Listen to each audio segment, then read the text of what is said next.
آج انشاءاللہ میں بچوں کی تربیت سے متعلق کچھ باتیں آپ سب کے ساتھ کروں گی.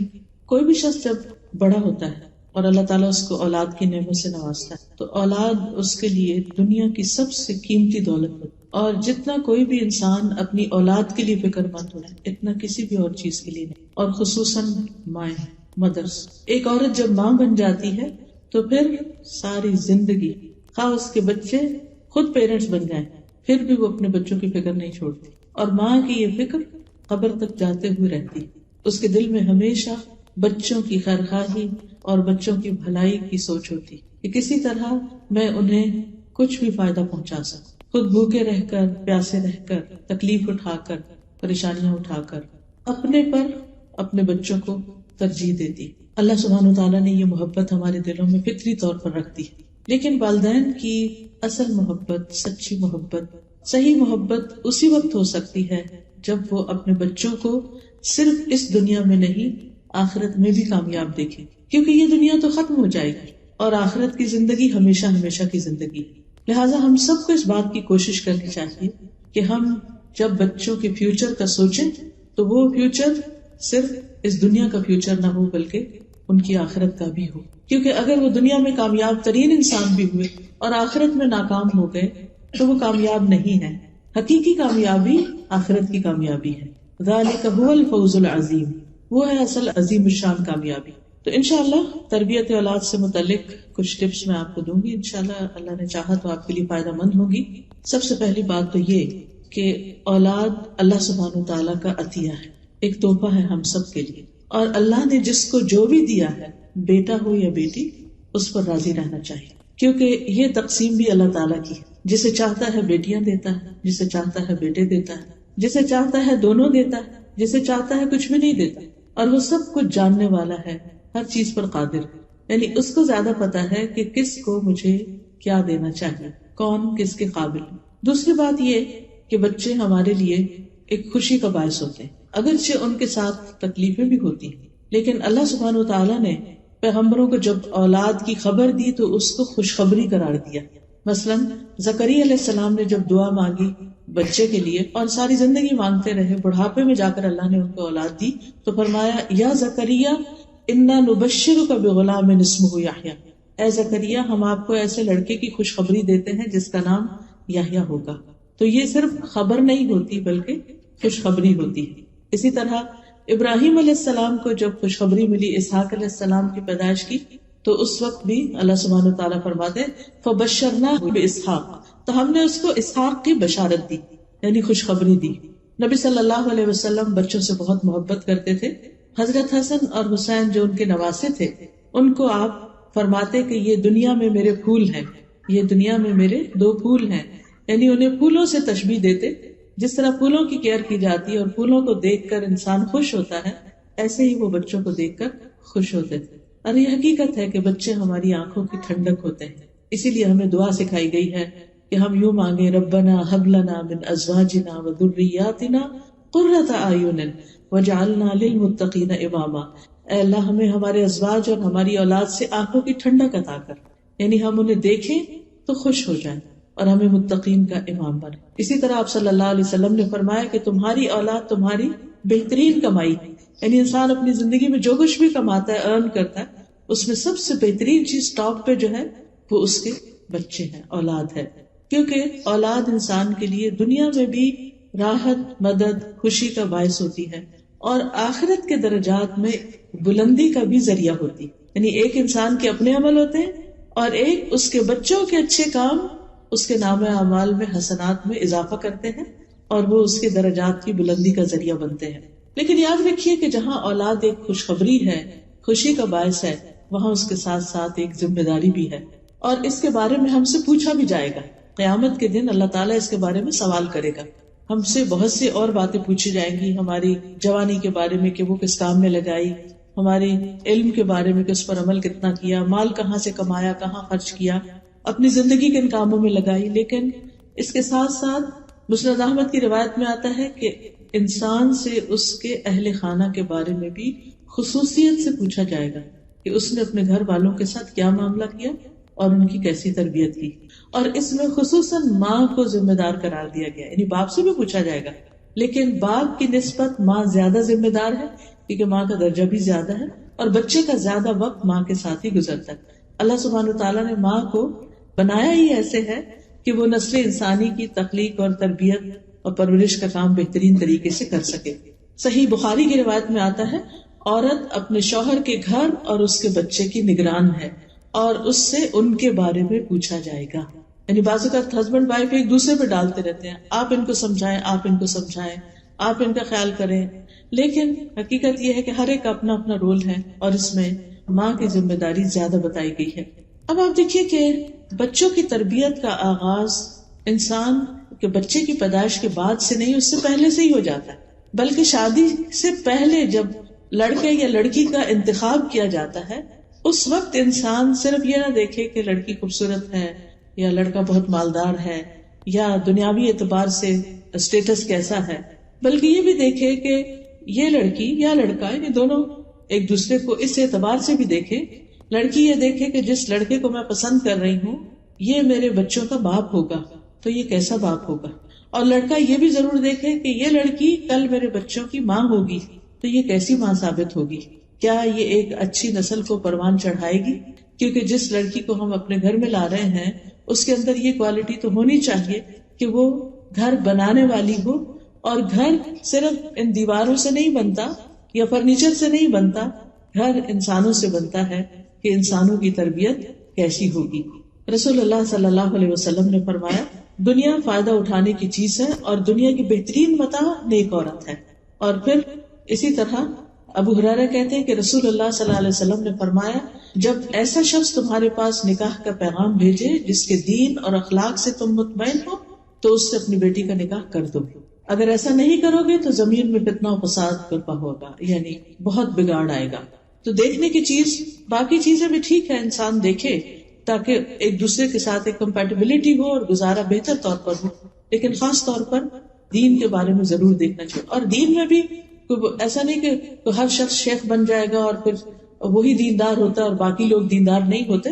نہیں، دیندار ہونے سے مراد کیا ہے کہ انسان اللہ کے حقوق ادا کرتا ہو اور اس کے ساتھ ساتھ بندوں کے حقوق بھی ادا کرتا ہو. اللہ سبحانہ و تعالیٰ کے حقوق میں کیا چیز آتی ہے؟ جسے نماز کا فریضہ، یعنی اگر لڑکی ہے تو نماز کی پابند ہو، لڑکا ہے تو بھی نماز پڑھتا ہو. اسی طرح اگر لڑکا کما رہا ہے تو حلال کمانے والا، کیونکہ کمائی کا اولاد کی تربیت پر بہت بڑا اثر پڑتا ہے. پھر اسی طرح آپ دیکھیے کہ لڑکی ہے تو اس کے بھی یعنی کہ اخلاق کیسا ہے یا شرافت کیسی ہے، اور اس کے ساتھ ساتھ اس میں بھی نماز اور پھر ساتھ حجاب، کیونکہ جس طرح مردوں کے لیے حلال کمانا اسی طرح عورت کے لیے اس کی عزت عصمت اور اس کی شرم و حیا جو ہے اس کا لحاظ رکھنا بھی ضروری ہے. پھر اسی طرح یہ ہے کہ تربیت کے جب باری آتی ہے، یعنی شادی ہو گئی، آپس میں ایک دوسرے کے ساتھ اچھا سلوک ہے، حقوق العباد کی ادائیگی ہے، تو بچوں پر سب سے بڑی چیز جو اثر کرتی ہے وہ ماں باپ کا عمل ہوتا ہے، ان کا آپس کا اچھا سلوک اور تعلق ہوتا ہے. جس گھر میں ہسبینڈ وائف ایک دوسرے کو رسپیکٹ دیتے ہیں، ایک دوسرے سے محبت کرتے ہیں، ایک دوسرے کے ساتھ اچھے طریقے سے کمیونیکیٹ کرتے ہیں، اس گھر میں بچے ایک سکون کی فضا میں سانس لیتے ہیں. اور پھر ماں باپ سے بہت سی چیزیں بن کہے سیکھتے ہیں. یعنی انسان صرف کسی لیکچر سے تربیت نہیں حاصل کرتا، بلکہ عمل کی تربیت، عملی نمونہ ہونا، رول ماڈلنگ جو ہے وہ بہت اہم ہوتی ہے تربیت میں. اگر ہم چاہتے ہیں کہ ہمارے بچے نیک ہوں تو یہ ہمارے کہنے سے نہیں ہوگا، صرف ہمارے تھنکنگ سے نہیں ہوگا، بلکہ اس کے لیے ضروری ہے کہ ہم ان کے سامنے وہ اچھا نمونہ پیش کریں، وہ بن کے دکھائیں جو ہم ان سے چاہتے ہیں کہ وہ بنے. اب آپ دیکھیے کہ ہر ماں باپ کی یہ خواہش اور تمنا ہوتی ہے کہ ہمارے بچے نیک ہوں، فرما بردار ہوں، اچھے ہوں. لیکن ماں باپ کو یہ ضرور سوچنا چاہیے کہ کیا ہم اللہ کے فرما بردار ہیں؟ کیا ہم ایک اچھے انسان ہیں؟ کیا ہم اللہ کا اور بندوں کا حق دینے والے ہیں؟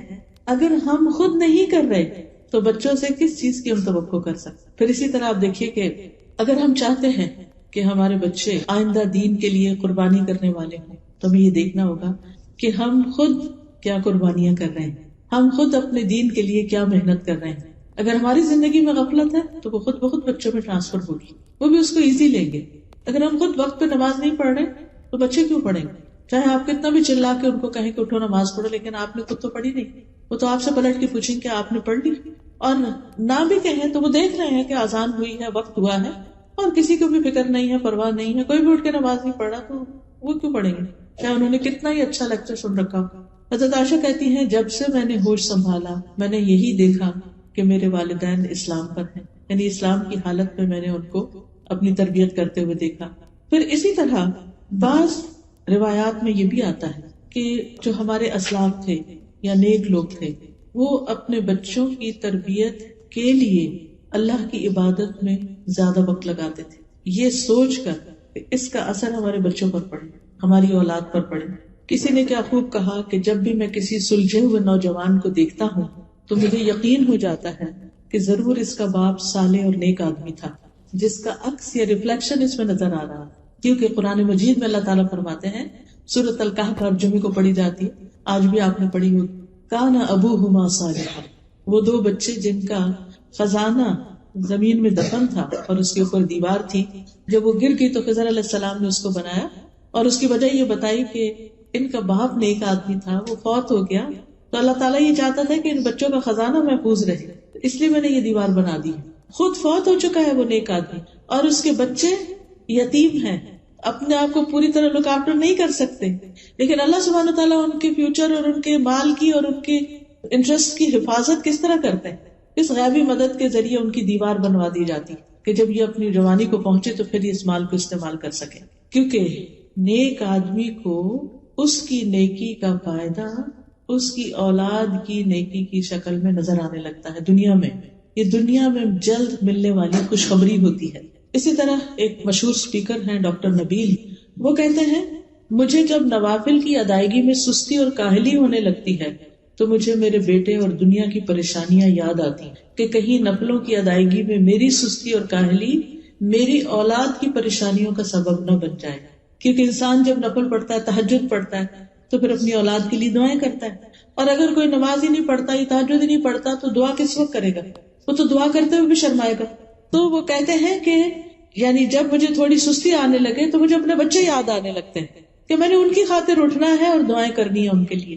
تو یہ چیز ان کو عبادت میں اور زیادہ آگے بڑھاتی. اور ایک جنرل اصول کے طور پر آپ دیکھیے، ایک کامن سینس کی بات ہے کہ اگر ہم اللہ کی اطاعت نہیں کرتے، فرما برداری نہیں کرتے، ہم اللہ کے اوبیڈینٹ نہیں ہیں، تو ہم کیسے توقع کر سکتے ہیں کہ ہمارے بچے ہمارے اوبیڈینٹ ہو جائیں؟ ہمارا احسان اپنے بچوں پر زیادہ ہے یا اللہ کا احسان ہم پر زیادہ ہے؟ ہم نے تو اپنے بچوں کو وہ کچھ نہیں دیا جو ہمیں ہمارے رب نے دیا، لیکن ہم وہ سب کچھ پا کر اپنے رب کے لیے اس طرح اطاعت گزار نہیں ہوتے، اس طرح اس کے آگے نہیں جھکتے جس طرح ہم اپنے بچوں سے چاہتے ہیں کہ ان کے لیے تھوڑا بہت بھی کر کے وہ ہمارے خاموش غلام ہو جائیں، جو ہم کہیں بس وہ کریں، اور اگر وہ تھوڑی بھی اپنی مرضی کرنے لگتا ہے تو ہم ناراض ہونے لگتے ہیں. ڈاکٹر نبیل یہ بھی کہتے ہیں کہ میرا ایک دوست تھا کویت میں، ایک بہت اچھے منصب پر تھا، یعنی کہ بہت ہائی پوسٹ پر تھا، لیکن وہ ہر روز چند گھنٹے والنٹیئر کرتا تھا، فلاحی کاموں میں لگاتا تھا. تو میں نے اس سے کہا کہ دیکھو اگر تم جو جاب کر رہے ہو اسی میں تھوڑے گھنٹے اور لگاؤ اور محنت کرو تو تمہیں اور زیادہ آگے تم جا سکتے ہو، تو تم اپنا کچھ ٹائم جو ہے وہ والنٹیئر کرنے میں گزار دیتے ہو. تو کہنے لگا کہ میں 6 بچوں کا باپ ہوں جن میں سے اکثریت میرے بیٹوں کی ہے، یعنی بوائز ہیں، مجھے ڈر ہے کہ وہ بے راہ روی کا شکار نہ ہو جائیں. جب سے میں نے قرآن مجید میں کان ابوہما صالحا کی تفسیر پڑھی ہے کہ ان کا باپ نیک آدمی تھا، اس لیے ان بچوں کی اللہ نے کیئر کی، تو میں نے اپنی زندگی کا ایک بڑا حصہ فلاحی کاموں میں لگا دیا ہے، میں والنٹیئر کرتا ہوں، اور اس کے اثرات میں اپنے بچوں میں دیکھ رہا ہوں. کیونکہ بچے جب دیکھتے ہیں نا کہ ہمارے ماں باپ سب کی خدمت کرتے ہیں، سب کے کام آتے ہیں اور اپنا وقت لگاتے ہیں، تو پھر ان کے اندر اس چیز کی ایک قدر ہوتی ہے، ایک ڈگنیٹی ہوتی ہے. لیکن اگر کوئی بچہ یہ دیکھے کہ باپ بیکار پڑا سوتا ہی رہتا ہے اور کوئی کام وقت پہ نہیں کرتا، اپنی ذمہ داریاں بھی نہیں پوری کرتا، کما کے بھی نہیں لاتا، تو وہ اس کے لیے کیسا رول ماڈل ہو؟ اور وہ باپ پھر بچوں سے کیا توقع کر سکتا ہے کہ وہ اس کے لیے کیسے بچے بنے؟ پھر اگر ہم بھی چاہتے ہیں کہ ہمارے بچے نیک ہوں، فرمانبردار ہوں، صالح ہوں، تو ہم سب کو چاہیے کہ ہم چاہے جاب کرتے ہوں، چاہے کچھ کام کرتے ہوں، چاہے ہم بزنس کرتے ہوں، کوئی کمائی کرتے ہوں، لیکن اس کے ساتھ ساتھ ہم ضرورت مند انسانوں کی مدد بھی ضرور کریں. ہم اپنے آپ کو والنٹیئر کریں کسی بھی جگہ، جو بھی ہماری اسکل ہے. اپنے علم کے ساتھ، اپنی طاقت کے ساتھ، اپنے مال کے ساتھ دوسروں کی خدمت کریں. حدیث میں آتا ہے اللہ اس بندے کی اس وقت تک مدد کرتا ہے جب تک بندہ کسی دوسرے بندے کی، اپنے بھائی کی مدد میں ہوتا ہے.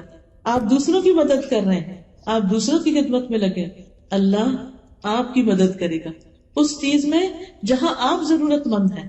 اللہ آپ کے کام بنائے گا. میرے استاد ہمیشہ کہتے تھے کہ اگر بچہ کھانا نہ کھائے تو غریب کے بچے کو کھلاؤ، کسی یتیم کی پرورش شروع کر دو. اگر تمہارا بچہ نہیں پڑھتا تو کسی اور کے بچے کو پڑھاؤ. اس خدمت کے بدلے اللہ تمہارے بچے کو بھی اس راہ پہ لے آئے گا. یعنی جس چیز کی اپنے گھر میں کمی دیکھتے ہو وہ دوسروں کو دے کر حاصل کرو. آپ دیکھیے کہ کتنا بڑا وعدہ ہے کہ اللہ اس بندے کی مدد میں ہے، اللہ اس کی مدد کرے گا. مانا کہ اللہ اس کی مدد کرے گا جو کسی کی مدد کرتا ہے، جو دوسروں کی مدد میں لگا رہتا ہے. تو کبھی یہ نہ سوچا کرے اوہ اتنے گھنٹے میرے باہر لگ گئے، اتنے گھنٹے مجھے کیا ملا. خاص طور پر اس معاشرے میں جب کہ ہر گھنٹے کی ایک قیمت ہے. آپ اپنی سروسز دیتے ہیں تو آپ کو اس کے بدلے میں مال مل جاتا ہے. ٹھیک ہے کچھ پیسے ہمارے ہاتھ میں آتے ہیں، ہمیں خوشی ہوتی ہے، ہر انسان کو خوشی ہوتی ہے کیونکہ انسان کے اندر مال کی محبت اللہ نے رکھ دی ہے.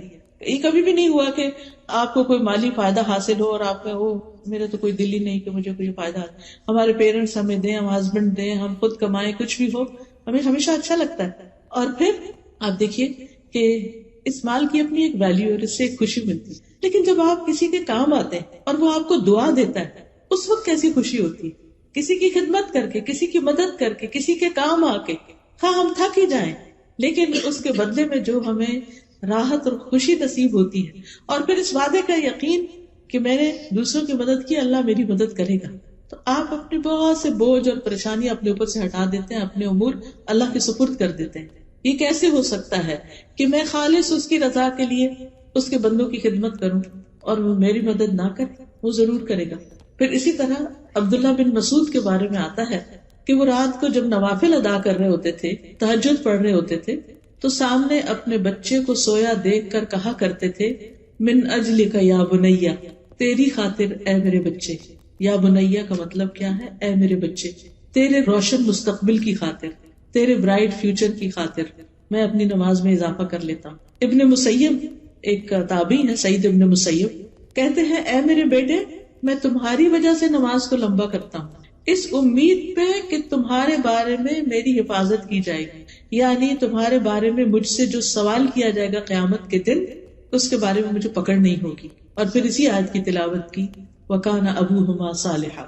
اسی طرح ایک آدمی کا طریقہ یہ تھا کہ جب بھی اس کا کوئی بچہ اخلاقی طور پہ بگڑ جاتا، کوئی ضد کرتا، کوئی بدتمیزی کرتا، تو وہ صدقہ کرتا اور کھانا کھلاتا. یہ دو کام کرتا، صدقہ کرتا، کھانا کھلاتا. کیوں؟ کیونکہ قرآن مجید کی آیت میں آتا ہے خذ من اموالہم صدقۃ تطہرہم وتزکیہم بہا، ان کے مالوں سے صدقہ لے کر اس کے ساتھ انہیں پاک کرے گا اور انہیں صاف کرے گا. یعنی تم انہیں پاک کرو گے، صاف کرو گے ان کے مالوں میں سے صدقہ لے کے. تو گویا مال میں سے صدقہ نکالنا اور اسی طرح خاص طور پر کھانا کھلانا یہ کس نیکی میں سے ہے کہ جس کی وجہ سے انسان کا اپنا بھی تزکیہ ہوتا ہے اور اولاد بھی سدھرتی ہے، نیک بنتی ہے. اور وہ شخص کہتا اے اللہ یہ صدقہ میرے بیٹے کے اخلاقی تزکیے کے لیے، یہ جو میں صدقہ کر رہا ہوں یہ میں اس نیت سے کر رہا ہوں کہ میرے بیٹے کو نیک بنا دے. پس بے شک یہ اخلاقی بے رہروی میرے لیے اس کی بیماری سے زیادہ شدید ہے. یعنی بچہ بیمار ہو فزیکلی وہ کم درجے کی مصیبت ہے، لیکن اگر وہ بگڑ جائے اور بے راہ ہو جائے تو وہ بہت بڑی مصیبت ہے. پھر اسی طرح ایک اور آدمی کا واقعہ یہ ملتا ہے کہ اس کے پاس اتنا نہیں تھا جس سے وہ بہت زیادہ مالی صدقہ کر سکے، وہ بس اتنا ہی کماتا تھا جس سے اس کی اپنی گزران ہوتی تھی، اس کے پاس دینے کے لیے زیادہ نہیں ہوتا تھا. تو جب اس کا بیٹا اس کے ساتھ بدتمیزی کرتا یا اس کی بات نہیں مانتا تھا تو وہ رات کو قیام کرتے ہوئے سورۃ البقرہ پڑھتا تھا، یعنی رات کے تہجد میں سورۃ البقرہ پڑھتا اور کہتا اے اللہ یہ میرا صدقہ ہے، میرے پاس مال نہیں ہے لیکن یہ میرا صدقہ ہے، اسے تو میرے لیے قبول کر لے، یعنی مجھ سے قبول کر لے اور میرے لیے اس بیٹے کی اصلاح کر دے. تو کیونکہ نیک اعمال جو ہوتے ہیں یہ وسیلہ بنتے ہیں دعاؤں کی قبولیت کا. ہم نیک لوگوں کو وسیلہ بناتے ہیں، ان کی نیکی تو ان کے ساتھ ہے.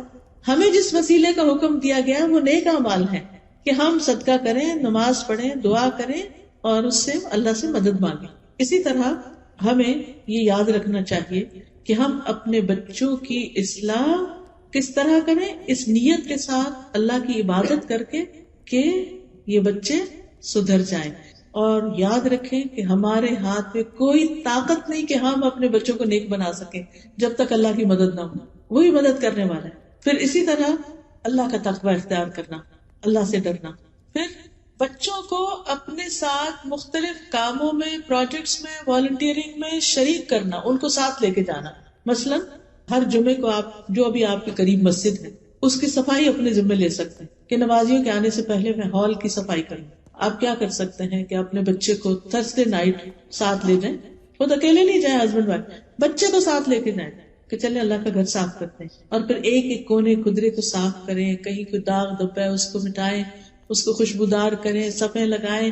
جو بھی ایک مسجد کی خوبصورتی اور بیوٹیفیکیشن ہو سکے. مسجد اللہ کا گھر ہو. ہم اپنے گھروں کو کتنا سجاتے ہیں، اور جب ہمارے مہمان آ رہے ہوں تو ہم کیئر کرتے ہیں نا، اور بھی سجاتے ہیں، صاف ستھرا کرتے ہیں، عام روٹین سے زیادہ کرتے ہیں. تو جمعے کے دن اللہ کے مہمان آتے ہیں. ویسے تو 5 نمازیں، لیکن آپ کو پتا ہے ہمارے یہاں 5 نمازیں کہاں اتنی فل مسجد ہوتی ہے. لیکن جمعے کے دن اتنے لوگ ہوتے ہیں کہ بعض اوقات صحیح اگر ارینجمنٹ نہ ہو تو لوگوں کو صحیح جگہ بھی نہیں ملتی. لیکن وہ صفائی کیوں نہیں ہو پاتی مسجدوں کی، وہ ایک چیئرفل ماحول کیوں نہیں ہوتا بعض اوقات؟ صرف اس لیے نہیں ہوتا کہ ان کے پاس والنٹیئر نہیں ہوتے. تو آپ ان سے بات کر کے کہ آپ مجھے یہ خدمت دیتے. آپ کو معلوم ہے کہ الحمدللہ جیسے الہدا میں ویکینڈ میں کلاس ہوتی ہے، ابھی نئی سورۃ البقرہ شروع ہوئی ہے، اور ماشاءاللہ اس میں 400-500 لوگ ہیں، اور ہر ہفتے ان کے لیے بینچز لگانا اور چیئرز لگانا اور ہال کی سیٹنگ ٹھیک ٹھاک کام ہے. اور آپ کو معلوم ہے کہ کچھ سسٹرز ہیں، 2 سسٹرز، وہ پچھلے 5 سال یہ خدمت کرتی رہی ہیں. میں نے آج تک نہیں دیکھا ان کو کہ وہ کون ہے. مجھے ریسنٹلی بتایا گیا کہ وہ ارلی مارننگ آتی ہیں کلاس سے پہلے، اور آ کر سارے بینچز لگاتی ہیں خاموشی. ان کے بچے بھی ساتھ ہوتے ہیں. وہ بغیر ناشتے کے نماز پڑھتے ہی بس گھر سے نکل آتے ہیں، کیونکہ اتنے سارے بینچز کہاں سے نکال کے وہ پورے ہال میں لگانے ہیں اور پھر ساری سیٹنگ کرنی ہے. اور پھر جب ساری سیٹنگ ہو جاتی ہے تو پھر کلاس سے پہلے بچوں کو ٹم ہارٹن پہ لے جا کے ان کو تھوڑا کھلا پلا کے پھر واپس آ کے کلاس اٹینڈ. یہ والنٹیئرنگ ہے. اور وہ بچے مسلسل دیکھ رہے ہیں کہ ہر ہفتے ہماری ماں اور ان کی دوست مل کے مسجد ٹھیک کرتے ہیں. کیا ماں کی یہ نیکی بچوں میں ٹرانسفر نہیں ہوگی؟ کیا انہیں یہ طریقہ نہیں آئے گا؟ آپ بھی کہیں نہ کہیں کوئی اسلامک سینٹر ہو، کوئی جگہ، اس کو اپنا سمجھیں اور اس میں والنٹیئر کریں. آپ کو معلوم ہے کہ اوور آل جو ہے عموماً مساجد کے ریسورسز اتنے زیادہ نہیں ہوتے کہ ہر چیز پروفیشنل طریقے سے کرا سکتے، لیکن کچھ لوگ ہوتے ہیں کہ وہ یہ کام کر سکتے ہیں. مجھے اچھی طرح یاد ہے جب میری بیٹی کا رشتہ ہونا تھا، تو جب رشتہ آیا چھوٹی بیٹی کا، تو میں نے پتا کیا کہ لڑکا کیا کیا کرتا ہے، اس کی کیا عادات ہیں، کیا کیا اس کے کام ہیں. تو مجھے پتا چلا کہ وہ فلاں مسجد میں جمعے کے دن جمعرات کی رات کو وہاں کے ٹوائلٹ صاف کرتا ہے. تو اس سے کیا پتا چلتا ہے کہ ایک انسان ہمبل ہے، اس کے دل میں دین کی خدمت کا جذبہ، اور دین کی خدمت کے لیے ضروری نہیں کہ کوئی بہت بڑا ہائی فائی کام کیا جائے. مسجد کا ٹوائلٹ صاف کرنا ہم کیوں کریں؟ کلینر کیوں نہیں رکھ لیتے؟ بعض اوقات چھوٹے سیٹ اپ ہوتے ہیں، وہ نہیں رکھ سکتے یہ سب کچھ. بعض اوقات اتنی ڈونیشنز بھی نہیں ہوتی، اور اگر ہو بھی تو جو کام ہم کریں گے وہ کلینر تھوڑی کر سکتے. تو اگر young boys, university going boys آپ کے ہیں، ساتھ لگائیں اور انہیں کہ چلیں کام کر. اس بہانے مسجد میں جا کے ایک نمازی پڑھنے، اگر انہیں آپ کہیں گے نا کہ آؤ نماز پڑھنے چلے، تو ہو سکتا ہے نہیں پڑھنے جائیں.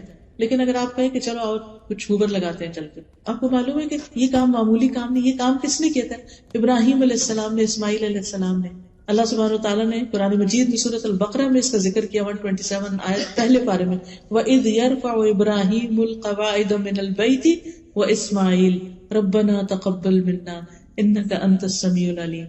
اور جب ابراہیم اور اسماعیل بیت اللہ کی بنیادیں اٹھا رہے تھے، باپ نے بیٹے کو ساتھ لگایا اور تعمیر کی، تو انہوں نے دعا کیا ہمارے رب ہم سے یہ قبول کر لے، بے شک تو سب کی سننے والا اور جاننے والا ہے. پھر اللہ تعالیٰ نے دونوں کو حکم دیا کہ انطہر بیتی للطائفین والعاکفین والرکع السجود، میرے اس گھر کو صاف کرو طواف کرنے والوں کے لیے، سجدہ کرنے والوں کے لیے، رکوع کرنے والوں کے لیے، اعتکاف بیٹھنے والوں کے لیے. پیغمبر ہیں دونوں، پیغمبر دوسرے چھوٹے تو بعد میں بنے، لیکن پیغمبر ہیں، بہت معزز ہیں، لیکن وہ اللہ کا گھر تعمیر بھی کرتے ہیں اور اس کی صفائی بھی کرتے ہیں. یہ کوئی معمولی کام نہیں.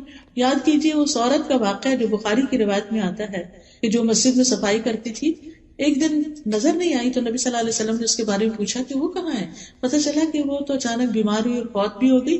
تو صحابہ نے کہا کہ کیا نبی صلی اللہ علیہ وسلم کو تکلیف دیں گے رات کے وقت؟ انہوں نے رات میں خود ہی جنازہ پڑھا، اس کو دفن کر دیا، کیونکہ حکم یہی ہے کہ جو ہی ڈیتھ ہو بس جتنا جلد از جلد جنازہ کرو۔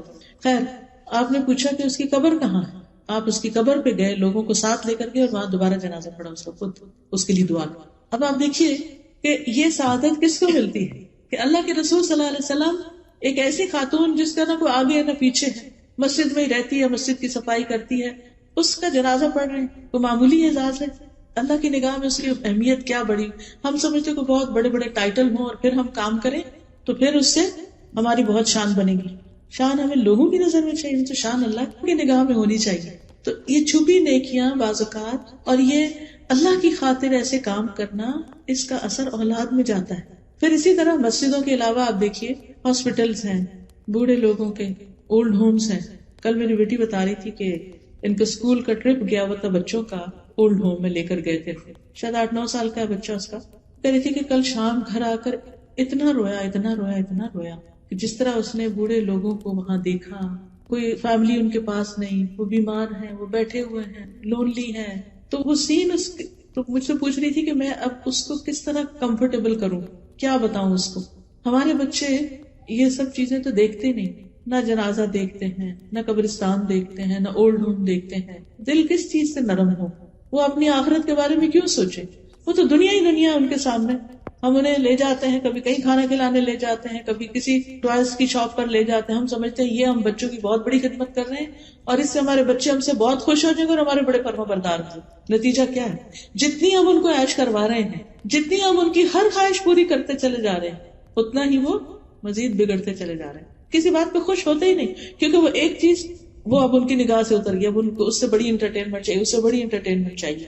تو پھر وہ زندگی کی جو حقائق ہیں اور زندگی کی جو مشکلات ہیں ان کو فیس کرنا نہیں آتا۔ مومن آخرت پر یقین رکھتے ہوئے اپنی زندگی گزارتا ہے۔ ہمیں خود بھی، اپنے لیے اور اپنی نسلوں کے لیے، اپنی تربیت اور تزکیہ کے لیے بھی اور اپنے بچوں کی تربیت کے لیے بھی ان سب جگہوں پر والنٹیئر کرنے کی ضرورت ہے۔ پھر اسی طرح اور بھی آپ دیکھ سکتے، آپ کے نیبرہڈ میں کوئی بزرگ خاتون ہو سکتی ہے، کوئی بیمار ہو سکتا ہے، کسی کو کسی اور چیز کی، نئے امیگرینٹس کو مختلف چیزوں کے لیے ضرورت ہو سکتی ہے۔ آپ دیکھیے کہ آپ کہاں کس کی کیسے مدد کر سکتے ہیں۔ آپ کی سرزمین تو وہ ہے جس نے بہت سارے سیرین ریفیوجیز کو ویلکم کیا ہے، ان کے بچے کیا پڑھ رہے ہیں کیا نہیں پڑھ رہے، ان کے حالات کیا ہیں، ایسے لوگوں سے آپ کانٹیکٹ کر سکتے ہیں جو ڈائریکٹ ان کی مدد خدمت کر رہے ہیں، ان کے ساتھ آپ شامل ہو سکتے ہیں۔ بہت کام ہے کرنے کے، لیکن اپنی ذاتی زندگی، اپنی گھریلو زندگی، اپنی سوشلائزنگ میں سے وقت نکالیے۔ اگر آپ واقعی چاہتے ہیں کہ آپ کے بچے صحیح راستے پر آ جائیں تو پھر اپنے جان، اپنے وقت، اپنے مال کو اللہ کی خاطر قربان کریں۔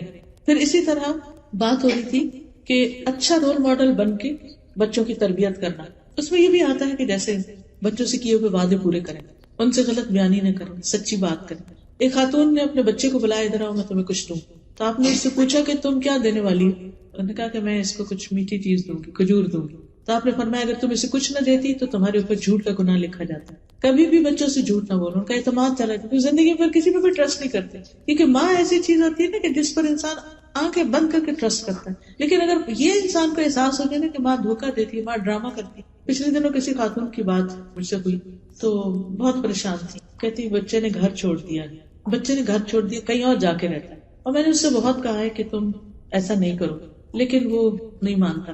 تو کہتی کہ جب شاید وہ رونے لگی یا کسی طرح اس کو سمجھانے لگی تو کہتے ماں آپ بہت ڈرامے کرتی۔ اب آپ دیکھیں، ماں کو یہ کہنا کہ تم ڈرامے کرتی ہو، اس کے آنسو کو ڈرامہ سمجھنا، کہ جیسے ڈرامے میں کوئی ہوتا ہے نا کیریکٹر، تو اس میں وہ جھوٹ موٹ کر ہوتے ہیں اور وہ لگتا ہے جیسے رو رہے۔ اگر ہمارے بچے ہمارے بارے میں یہ سوچیں کہ ہماری ماں جو ہے وہ ٹرسٹ وردی نہیں ہے اور ہمارے ساتھ بس ایسی فراڈ کر رہی ہے اور ہماری کیئر نہیں کرتی اور اس کو ہماری ضرورت نہیں ہے، یا کسی بھی طرح اگر بچوں کے اندر ایسی کوئی فیلنگ آ گئی ہے تو یہ نہیں ہونا چاہیے نا۔ تو اس کے لیے یہ ہے کہ بچوں کے ساتھ کیا کریں، سچ بات کریں، ٹرسٹ بلڈ کریں۔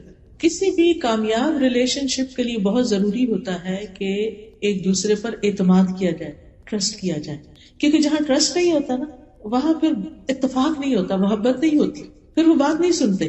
اس کے علاوہ بچوں کو فارمل اسلام کی ایجوکیشن بھی دینی چاہیے۔ دنیا کی تعلیم تو لے رہے ہیں، اگر اسکول میں جاتے ہیں تو آپ دیکھیں دن کا ایک بڑا حصہ اسکول میں گزار کے آتے ہیں، لیکن اگر وہ گھر پہ ہیں اور آفٹرنون میں آپ خود ان کو سکھا سکتے ہیں یا کسی مسجد میں یا کہیں بھی ان کو بھیج سکتے ہیں تو دین کی باقاعدہ تعلیم دیں۔ دیکھیے کہ ہم میں سے اکثریت نے اس ماحول میں آنکھ کھولی ہے جہاں ہمارے کانوں میں اذانوں کی آوازیں بھی پڑتی تھی، آس پاس مسجدیں بھی تھی، گھروں میں نمازیں بھی پڑھی جاتی تھی، بہت کچھ دیکھ دیکھ کے ہم سیکھ گئے اسلام کے بارے میں. لیکن ہمارے بچوں کو بہت کچھ سکھانے کی ضرورت ہے، تب وہ ان کو پتہ چلے گا کہ یہ دین ہے، یہ اسلام ہے. تو اس میں آپ دیکھیے کہ حضرت لقمان نے اپنے بیٹے کو جو سب سے پہلی چیز سکھائی تھی وہ کیا تھی؟ یا بنی لا تشرک باللہ ان الشرک لظلم عظیم. سب سے پہلی چیز یہ کہ بچوں کا عقیدہ درست کریں، ان کو توحید سکھائیں، ون نفس اللہ سبحانہ وتعالی. کیونکہ اگر وہ توحید پر ہے نا تو کوئی اسے غلطی کوتاہی ہو بھی گئی تو اللہ تعالیٰ معاف کر دے گا. لیکن اگر شرک میں انہوں نے زندگی بسر کی تو شرک تو بہت بڑا ظلم ہے، شرک کا گناہ کبھی معاف نہیں ہوگا جب تک کہ اس سے توبہ نہ کر لے. تو لا الہ الا اللہ کا معنی سکھانا بہت ضروری. وہ کیسے؟ عبداللہ بن عباس کہتے ہیں کہ ایک دن میں نبی صلی اللہ علیہ وسلم کے پیچھے سوار تھا تو آپ نے فرمایا، اے لڑکے، میں تجھے چند کلمات سکھا رہا ہوں، اللہ کے احکام کی حفاظت کرو، اللہ تمہاری حفاظت کرے گا. اللہ کی حفاظت کرو یعنی اللہ کے احکامات کی، تم اسے اپنے سامنے پاؤ گے. جب مانگو اللہ سے مانگو، یہ ہے توحید کہ جب مانگو اللہ سے مانگو. اس لیے بچوں کو کوئی بھی چیز ضرورت ہو تو آپ اسے کہ اچھا اللہ سے دعا کرو اور پھر آپ اس کو ہیلپ کریں، لیکن اسے اپنے سے نہیں جوڑیں، اللہ سے جوڑیں. پھر جب مدد چاہو اللہ سے مدد مانگو، امتحان میں مدد چاہیے، بزنس میں، جاب میں، کسی بھی چیز میں اللہ سے مدد مانگو. جان رکھو اگر ساری دنیا مل کر تمہیں کوئی نفع پہنچانا چاہے تو تمہیں کچھ نفع نہیں دے سکتی، کچھ فائدہ نہیں دے سکتی سوائے اس کے جو اللہ نے تمہارے لیے لکھ دیا. اور اگر سارے مل کر تمہیں کوئی نقصان دینا چاہے تو تمہیں کچھ نقصان نہیں دے سکتے سوائے اس کے جو اللہ نے لکھ دیا. قلم اٹھا لیے گئے، صحیح پہ خشک ہو گئے. تو اس سے کیا پتہ چلتا ہے کہ بچوں کو بچپن سے ہی بتا دینا چاہیے کہ اصل فائدہ اور نقصان اللہ کے ہاتھ میں، کوئی تمہارا کچھ نہیں بگاڑ سکتا، تاکہ ان کے اندر ایک بہادری ہو. اور پھر یہ سکھاؤ کہ جو کچھ چاہیے اللہ کی طرف رجوع کرو. یہ ہے توحید. آپ کو معلوم ہے کہ حضرت یعقوب علیہ السلام کی جب وفات ہوئی تو وفات سے پہلے وہ اپنے بچوں کو جو وصیت کر رہے تھے اس کے بارے میں قرآن میں آتا ہے، ام کنتم شہداء اذ حضر یعقوب الموت اذ قال لبنیہ ما تعبدون من بعدی قالوا نعبد الہک والہ آبائک ابراہیم واسماعیل واسحاق الہا واحدا ونحن لہ مسلمون. کیا تم موجود تھے اس وقت جب یعقوب کو موت آئی، جب اس نے اپنے بیٹوں سے کہا میرے بعد کس کی عبادت کرو گے؟ پیغمبر ہے اللہ کے یعقوب علیہ السلام، جن کے بیٹے یوسف علیہ السلام بھی، اور باقی بھائی تو آپ کو معلوم ہے وہ قصہ. تو ان کو وہ جوان بیٹے تھے، بڑے تھے، سمجھدار تھے، ان کو کہہ رہے ہیں کہ میرے بعد تم کس کی عبادت کرو گے یہ بتاؤ، حالانکہ وہ اسلام پر تھے. آج آپ دیکھیں آپ کے بچے جس ماحول میں رہ رہے ہیں، کیا یہ میک شور کرنا، جاننا ضروری نہیں کہ ہمارے بعد ہمارے بچے، ہماری نسلیں اسلام پر ہوں؟ تو ان سے پوچھنا چاہیے کہ ہمارے بعد تم کس ریلیجن کو فالو کرو گے، کس دین پر ہوگے تم؟ تو انہوں نے کہا ہم آپ کے الہ یعنی اللہ کی عبادت کریں گے جو آپ کا الہ ہے، آپ کے باپ دادا کا، ابراہیم کا، اسماعیل اور اسحاق علیہ السلام کا، الہ واحدہ ونحن لہ مسلمون، اور ہم سب اسی کے مسلمان فرمانبردار ہیں. اس سے کیا پتہ چلتا ہے کہ پیغمبروں نے اپنی اولاد کو ایک الہ کی عبادت کی تعلیم دی اور مرتے دم تک اس کی فکر کی. پھر ان کے اندر اللہ کا ڈر پیدا کیا جائے گا. لوگوں کا ڈر نہیں پیدا کریں، اس سے بزدلی آتی، اللہ کا ڈر، اس سے قوت آتی. حضرت لقمان ہی کے بارے میں جو ابھی آیات پڑھی گئی، انہوں نے کہا تھا یا بنیا، اے میرے چھوٹے بچے، بے شک اگر کوئی چیز رائی کے دانے برابر ہی کیوں نہ ہو، آسمان میں ہو، چٹان میں ہو، یا آسمانوں یا زمین میں، اللہ اس کو لے آئے گا. بے شک اللہ بڑا باریک بین، پوری خبر رکھنے والا. تو اللہ سبحانہ وتعالیٰ کے ناموں اور صفات کا علم دے بچوں کو کہ اللہ کون ہے، اللہ کی پہچان دے، پھر آخرت کا تصور دے ان کو.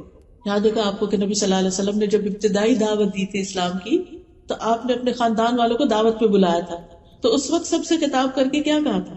کچھ یاد ہے آپ کو کہ جب آپ نے اپنے خاندان والوں کو دعوت پر بلایا تھا تو اس وقت کیا کہا تھا؟ وَأَنذِرْ عَشِيرَتَكَ الْأَقْرَبِينَ، اپنے قریبی رشتہ داروں کو خبردار کرو. آپ نے ایک ایک کر کے سب کے نام لیے تھے. پھر خواتین میں سے پھپھی کا نام لیا اور اپنی بیٹی کا نام لے کے کہا اے فاطمہ بنت محمد صلی اللہ علیہ وسلم، اپنے آپ کو جہنم کی آگ سے بچاؤ. میں اللہ کی طرف سے تمہارے لیے کسی چیز کا اختیار نہیں رکھتا. تم لوگوں سے رشتہ ہے، میں اسی طرح جوڑتا رہوں گا جس طرح جوڑنا چاہیے، لیکن اللہ کے ہاں رشتے ختم ہو جائیں گے، تمہیں میں نہیں بچا سکتا. تو آخرت کی فکر ڈالی اپنی بیٹی کے اندر کہ اپنے لیے خود کچھ کرو. پھر اللہ تعالیٰ سارے اہل ایمان کو حکم دیتا ہے یا ایھا الذین آمنوا قوا انفسکم واہلیکم نارا، اے ایمان والو اپنے آپ کو، گھر والوں کو آگ سے بچاؤ. اور اس کے لیے پہلا قدم توحید اور دوسری چیز عبادات میں نمازوں کی پابندی. 7 سال کا بچہ ہو جائے تو نماز شروع کراتی تھی. ایک نماز سے شروع کرے، پھر 2 3 4 5، جب تک 10 سال کا ہو 5 کی عادت پڑ جائے، اور پھر مسجد کی عادت پڑ جائے، صبح وقت پہ جاگنے کی عادت پڑ جائے، اور پھر سنتوں اور نوافل کی بھی. کیونکہ بعض اوقات بچوں کو ہم فرض پہ لگاتے ہیں نا، ساری زندگی پھر فرض پر ہی رہتے ہیں، یہ بڑی مشکل ہو جاتی ہے، انہیں سنت پڑھنی مشکل ہو جاتی ہے. تو بچپن 10 سال کی عمر میں پھر تھوڑی تھوڑی سنتیں بھی ساتھ شروع کرا دیں، کیونکہ بڑے ہو کے عادتیں توڑنا بڑی مشکل ہو جاتی ہے. پھر اسی طرح روزے رکھوانا. ربیہ کہتی ہیں کہ ہم عاشورہ کا روزہ خود بھی رکھتے ہیں، بچوں کو بھی رکھواتے، اور جب مسجد جاتے تو ان کے لیے اون کا کھلونا بناتے. جب کوئی افطار کے قریب کھانے کے لیے روتا تو ہم اس کو کھلونا دے دیتے کہ کھیلو، دل بہلاؤ، روزہ رکھو. یعنی چھوٹے بچوں کو بھی روزہ پورا کرواتے، بچوں کو حج عمرے پہ لے کے جانا. بعض اوقات ہم ہالیڈیز پہ ادھر جا رہے ہیں ادھر جا رہے ہیں، لیکن اللہ کے گھر لے جانے سے بہت فرق پڑتا ہے. ایمان تازہ ہوتا ہے، ان کے اندر یقین پیدا ہوتا ہے، وہ جو شک والی کیفیت ہے نا وہ دور ہوتی ہے. اس گھر کے اندر اللہ نے ہدایت کا سامان رکھا ہے، روشن نشانیاں رکھی. تو بچوں کو بھی کہہ سکتے، خود بھی کہ چلے سب مل کے پیسے جمع کرتے ہیں اور ہم عمرے پہ یا حج پہ جائیں گے. کیونکہ صحابہ جو تھے وہ اپنے بچوں کو بھی ساتھ لے جاتے تھے حج پہ. پھر قرآن سکھائیں، قرآن کی تعلیم دیں، صرف ناظرہ اور حفظ نہیں، قرآن کو سمجھنے کی بھی، سمجھ کر پڑھیں. کسی کا کہنا ہے اپنے بچے کو قرآن سکھا دو، قرآن اسے سب کچھ سکھا دے گا. یعنی جو تم اسے نہیں نہ سکھا سکتے، تربیت نہیں کر سکتے، یہ کرو یہ نہ کرو، تو اگر تم اسے قرآن سکھا دو گے اسے سب باتیں خود ہی پتہ چل جائیں گی، تو تمہارا بہت کام کم ہو جائے گا. نہیں تم ایک کام کر لو، باقی کام وہ کرے گا. اسی طرح نبی صلی اللہ علیہ وسلم کی سیرت، احادیث اور دعائیں، خاص طور پر حفاظت کی دعائیں، صبح شام کی دعائیں، تاکہ بچے ہر طرح کے شر سے محفوظ رہیں. جب چھوٹے ہوتے ہیں تو مائیں خود پڑھ پڑھ کے دم کرتی رہتی ہے، لیکن جب بڑے ہو جاتے ہیں پھر کوئی بھی نہیں پڑھتا، تو یا مائیں دور سے پڑھ رہی ہوتی ہے، نہیں ان کو سکھاتے وہ خود پڑھیں اپنے اوپر. چوتھی چیز جو ہے وہ ہے اخلاق سکھانا، اخلاق اور تمیز اور آداب اور مینرز. سویلائزڈ اور مہذب بچے، عمدہ آداب، اچھے اخلاق. اور اس میں پہلی چیز یہ ہے کہ کسی کے ساتھ برا سلوک نہ کریں. کسی کے لیے بہت کچھ نہ بھی کر سکے تو برا سلوک نہیں کریں، گالی گلوچ نہ دیں، لڑائی جھگڑا نہ کریں، کسی کے کھلونے نہ چھینے، کسی کی کوئی چیز چرا کے نہ گھر میں لے آئیں. ہوتا ہے نا بعض اوقات بچے اسکول میں ان کو کسی کی چیز پسند آتی ہے، وہ کہتے لاؤ ادھر میں لے لوں، زبردستی بھی لے لیتے ہیں ایک دوسرے سے. ان کو کانسیپٹ ہی نہیں ہوتا چوری بوری کا، ان کو یہ ہوتا بس یہ چیز مجھے اچھی لگی ہے تو یہ تو مجھے ہی چاہیے. تو یہ بچپن سے ہی تمیز سکھانے کی کہ کسی کی چیز ہماری چیز نہیں ہے، ہم نہیں لے سکتے.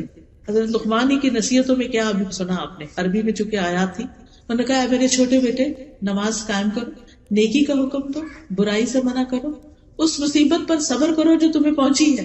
سبحان اللہ، چھوٹے بچے کو سکھایا جا رہا ہے کہ صبر کرو.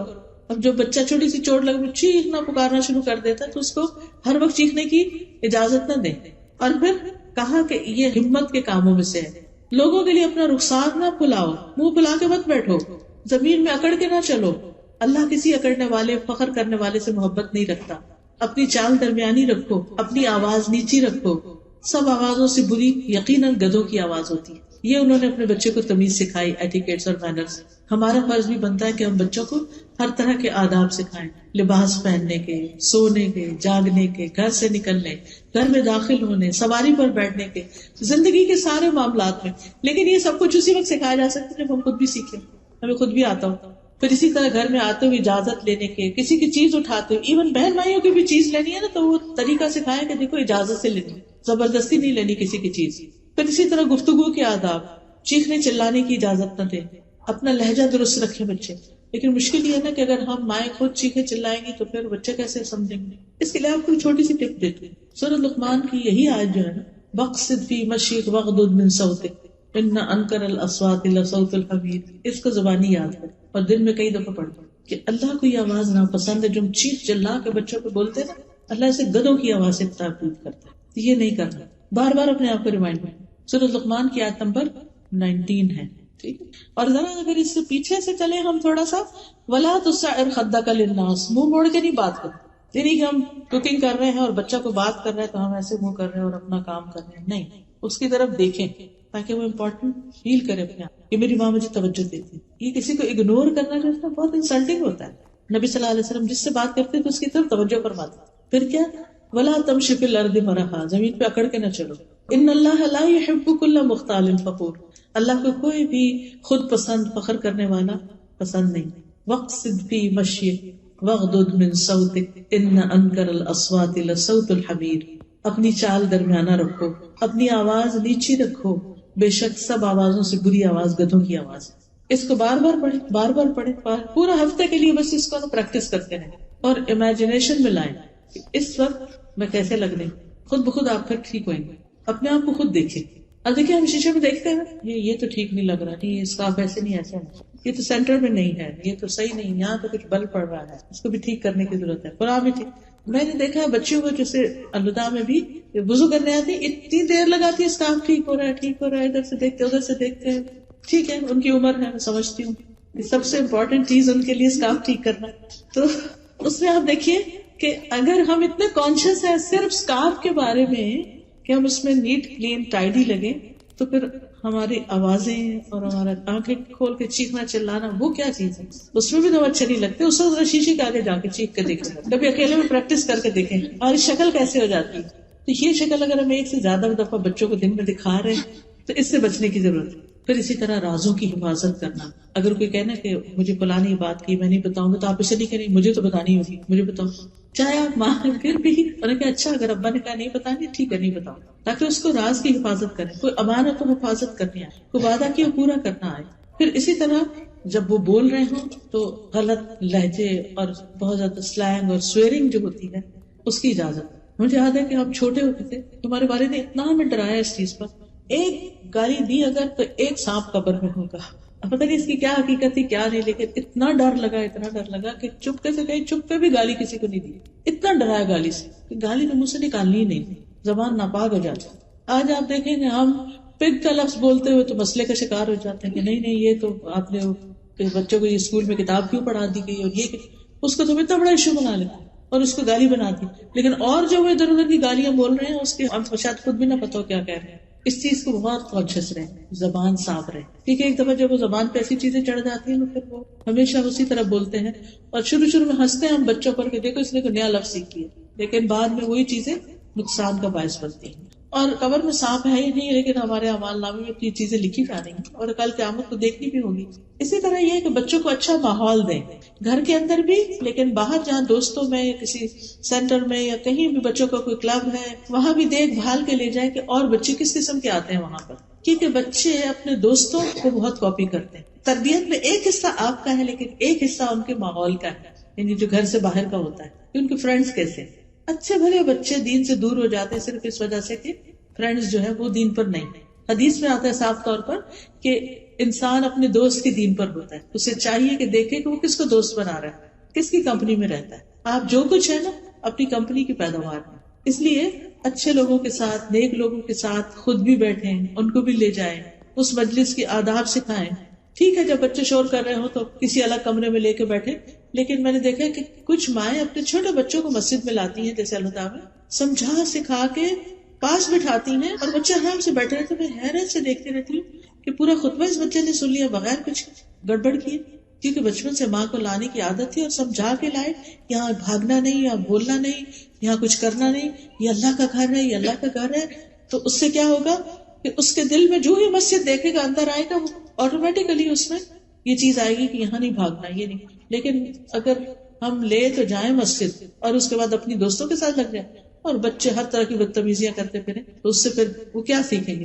تو پہلے سے ذہن بنا کے لائیں ہم اللہ کے گھر جا رہے ہیں، جیسے ہم کسی دوست کے گھر جاتے ہیں، ہم فلاں آنٹی کے گھر جا رہے ہیں، فلاں جگہ جا رہے ہیں، ہم مال جا رہے ہیں، ہم فلاں کھیلنے جا رہے ہیں، لیکن جب مسجد آئے تو ہم مسجد جا رہے ہیں اور مسجد میں جا کے ہم یہ کریں گے وہاں، اور اس کے لیے موٹیویٹ کریں گے کتنا اجر اور کتنا ثواب ہے۔ پھر اسی طرح لوگوں کی خدمت کی عادت اگر بچپن سے ہی ہو جائے تو بہت اچھی، اور اس میں ظاہر ہے کہ پھر رول ماڈل تو آپ ہی ہوگے۔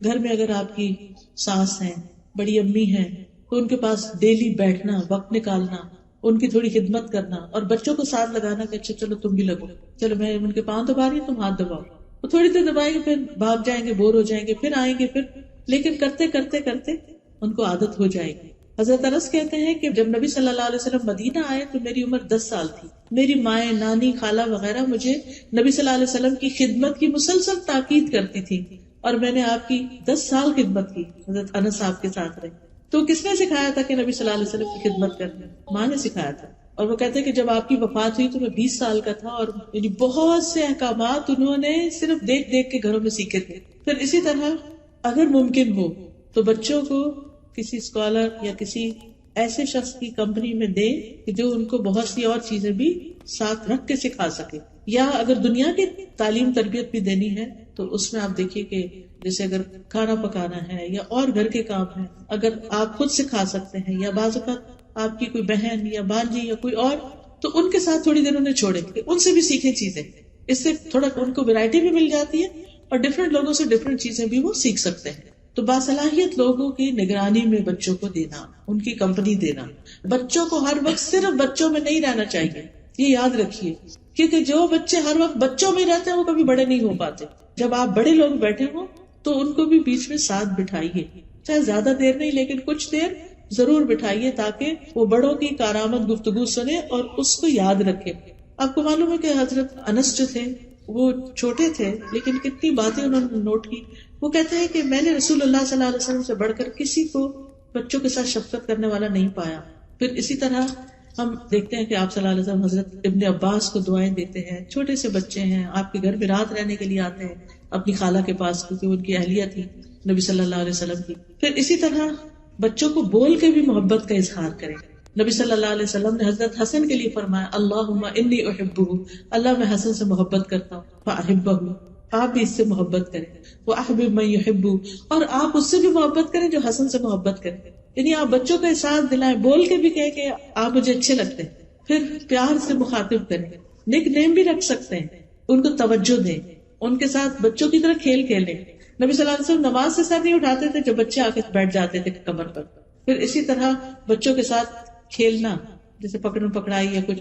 حضرت حسین گلی میں کھیل رہے تھے، نبی صلی اللہ علیہ وسلم اپنے ساتھیوں کے ساتھ جا رہے تھے، آپ نے ان کو چھوڑا، آگے بڑھ کے حضرت حسین کو پکڑا اور وہ آگے آگے بھاگنے لگی.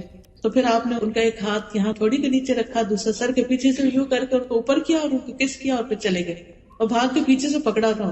ان چیزوں سے بچے بہت خوش ہوتے ہیں، ان کا کانفیڈینس بحال ہوتا ہے، وہ شیئر کر سکتے ہیں، وہ ریلیٹ کر سکتے ہیں، کیونکہ عمر کا تو فرق ہے ہی، لیکن آپ کا جو رویہ ہے وہ اس فرق کو بہت تھوڑا کر دے گا.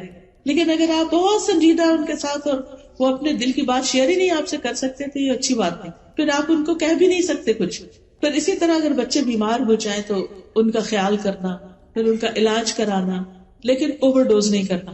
کچھ مائیں اتنی زیادہ کانشیس ہوتی ہے کہ چھوٹے چھوٹے بچوں کو بار بار ڈاکٹر کے پاس لے جانا اور بار بار ان کو خوب دوائیاں دے کے بچپن میں ان کی امیونٹی خراب کرنا، تو اس چیز سے بچنا چاہیے. پھر بڑے بچوں کو بھی پیار کرنا. بعض بچے ٹین ایجر ہیں تو کئی دفعہ تو ہمارے سے اونچے ہو جاتے ہیں، جتنے مرضی بڑے ہو جائیں ساتھ لگائیں، ماتھے بھی پیار کریں، ہاتھ پکڑیں، اس کو چومیں. اس سے بچوں کے اندر ایک آپ سے کلوزنس آئے گی، پھر وہ آپ سے شیئر کریں، پھر آپ ان کو اچھی نصیحت دے سکتے ہیں. کیونکہ بہت سے لوگ پوچھتے ہیں نا کہ اچھا جو بڑے بچے ہو گئے ان کے ساتھ کیا کریں. ان کے ساتھ تو ہر وقت لڑائی رہتی ہے، تم نکمے ہو، تم کچھ کرتے نہیں ہو، تم یہ نہیں کرتے، ان کی کسی بات پہ راضی نہیں. اب اس کا نتیجہ کیا ہوتا ہے، وہ پھر کترانا شروع کرتے، اوائڈ کرنا شروع کرتے، قریب ہی نہیں آتے، تربیت ہی نہیں ہوتی. پھر اسی طرح نبی صلی اللہ علیہ وسلم حضرت فاطمہ کو چومتے تھے، پاس بٹھاتے تھے، ان کو اپنی جگہ بٹھاتے تھے. پھر اسی طرح آپ اپنی چادر میں ان کو گھسا لیتے تھے بچوں کو، چھوٹے بچوں، پھر ان کو اٹھاتے تھے، کبھی مارا نہیں تھا چھوٹے بچوں کو. اور پھر زیادہ روک ٹوک بھی نہیں، ہر بات میں انٹرفیئر نہیں کرے، نہ یہ نہیں کرو. اب ہوتا ہے کہ بچہ اسے نہ یہ نہیں لو، وہ اٹھا لیا، وہ پکڑا، وہ اٹھا لیا، وہ لیا، کچھ تو ان کے لیے بھی چھوڑ دیں کہ وہ بھی کسی چیز سے انجوائے کریں. ابھی آپ نے اپنی کتاب اٹھائی ہے، ان کے لیے کچھ اور رکھ دیں تاکہ اس پہ بعض بچے بھی کہتے ہیں وہی چاہیے جو آپ کی. اچھا بعض بچے قرآن پکڑتے ہیں، بچے نے قرآن پکڑ لیا، گرا دے گا. پھر کیوں آپ سوچ رہے گرا دے گا؟ آپ نیچے ہاتھ رکھ لیں اگر چھوٹا بچہ ہے، یا کسی بھی طرح نظر رکھیں، اور اگر بچہ آگے پیچھے کرے خود قرآن لے کے چومے، اس کو سینے سے لگایا کہ اللہ کی کتاب ہے، نیچے نہیں رکھنا، تو نیکسٹ ٹائم کیئر کرے گا. لیکن یہ تو نہیں کہ بچہ قرآن کو ہاتھ ہی نہ لگانے دیں، اور جب وہ بچہ بڑا ہوگا اور آپ کہیں گے یہ لو قرآن، تو وہ کہے گا اب میں ہاتھ نہیں لگاتا اس، کیونکہ ہر دفعہ اس نے ہاتھ لگایا اور آپ نے کھینچ لیا اس سے، ہر دفعہ نماز پہ آپ پہ چڑھا اور آپ نے پیچھے کر دیا. وہ کیوں نماز اور قرآن سے محبت کرے گا؟ جن چیزوں کی دین میں رخصت ہے، اجازت ہے، اتنا تو ان کو کرنے دیں. اور پھر یہ آخری بات ہے کہ بچوں کے لیے خوب دعائیں کریں، کیونکہ صرف ہماری کوششیں کافی نہیں ہیں، دعائیں بہت ضروری ہیں. نبی صلی اللہ علیہ وسلم نے فرمایا 3 طرح کے لوگوں کی دعائیں قبول ہوتی ہیں: مظلوم کی دعا، مسافر کی دعا، اور والد کی اپنی اولاد کے لیے دعا. باپ بچوں کے لیے دعا کرے. آپ اپنے بارے میں کہتے تھے میں اپنے باپ ابراہیم کی دعا ہوں. انہوں نے دعا کی تھی نا کہ اللہ ایک پیغمبر بھیج اس میں سے، اور جو ان پہ تلاوت کرے اور کتاب اور سنت حکمت کی تعلیم دے. تو آپ کو اس بات پر خوشی تھی کہ ابراہیم علیہ السلام نے میرے لیے دعا مانگی تو میں پیدا ہوا اور میں نبی بن کے آیا. تو آپ اپنے بچوں کے لیے دعا میں اللہ ان کو ایسا بنا دے، ایسا بنا دے، ایسا بنا دے، جو بھی آپ کے ڈریمز ہیں، جو بھی خواب ہیں، اور ان کے سامنے بھی بولا کریں. اور کبھی بچوں کو بد دعا نہ دیں، غصے میں آ کے بد دعا نہیں، کیونکہ ہوتا کیا اس سے اگر قبول ہو گئی تو کون روئے گا. اور نیک اولاد کے لیے دعائیں، صالح اولاد کی دعاؤں کا ایک چھوٹا سا کارڈ ہے، اگر وہ ہو تو انسان کسی وقت دن میں ایک دفعہ پڑھ لے بچوں کے لیے، جس میں رب هب لی من الصالحین، رب هب لی من لدنک ذریۃ طیبہ انک سمیع الدعاء، ربنا هب لنا من ازواجنا وذریاتنا قرۃ اعین واجعلنا للمتقین اماما، ربنا واجعلنا مسلمین لک ومن ذریتنا امة مسلمة لک وارنا مناسکنا وتب علینا انک انت التواب الرحیم، رب اوزعنی ان اشکر نعمتک التي انعمت علی وعلی والدی وان اعمل صالحا ترضاه واصلح لی فی ذریتی انی تبت الیک وانی من المسلمین. ہر روز معمول بنا لیں کہ صبح میں یا رات میں ایک دفعہ ماں باپ کے لیے، ہسبینڈ کے لیے، بچوں کے لیے ضرور دعا کریں، کیونکہ ہماری خوشیاں ان کے گرد گھومتی ہیں. یہ نیک ہوں گے تو ہمیں خوشی ہوگی. پھر رب اجعلنی مقیم الصلاۃ ومن ذریتی ربنا وتقبل دعا، پھر واجنبنی وبنی ان نعبد الاصنام، اور پھر اللہم انی اعوذ بک من جار السوء ومن زوج تشیبنی قبل المشیب ومن ولد یکون علی ربا. اے اللہ میں تیری پناہ طلب کرتا ہوں برے پڑوسی سے، ایسی بیوی سے جو مجھے بڑھاپے سے پہلے بوڑھا کر دے، یا ایسے شوہر سے، اور ایسی اولاد سے جو میرا آقا بن بیٹھے، یعنی اولاد ہماری ہمیں کنٹرول کرنا شروع کر دے، ایسے مال سے جو میرے لیے عذاب بنے، ایسے چال باز دوست سے جس کی آنکھیں مجھے دیکھ رہی اور جس کا دل میری نگرانی کرتا، اگر وہ کوئی نیکی کی بات دیکھے تو اسے دبا دے، اور اگر برائی دیکھے تو لوگوں کو پھیلا دے اسے. پھر بچوں کے نیک سلوک کے بدلے دعا دینا، اور اگر وہ کوئی بدتمیزی شرارت بھی کرے تو بھی دعا دے، بد دعا نہ دے. اور پھر والدین کے بچے کام خراب کریں نا تو ماں باپ کے لیے دعا کرنی شروع کر دیں. بچے نافرمانی کریں، یا اللہ میرے ماں باپ پہ رحم فرما، رب ارحمہما کما ربیانی صغیرا. آپ اپنے والدین کے ساتھ اچھے ہوں گے تو آپ کے بچے آپ کے ساتھ اچھے ہوں گے. پھر اسی طرح ان کے مال، اولاد، جان، اس میں برکت کی دعائیں کیا کریں. ان کے رزق میں برکت کی دعا ابراہیم علیہ السلام نے دعا کی تھی نا اپنے بچوں کے لیے کہ اللہ ان کو پھلوں میں سے رزق دے، حالانکہ مکہ میں کچھ نہیں اگتا تھا. اور پھر جب دوبارہ گئے تھے حضرت اسماعیل کی شادی کے بعد تو انہوں نے پوچھا کہ کیا کھاتے ہو، تو انہوں نے کہا گوشت، پانی. تو انہوں نے کہا کہ اللہ ان کی گوشت اور پانی میں برکت نازل فرماتے. اپنے بچوں کو دعا دی ان کے رزق میں.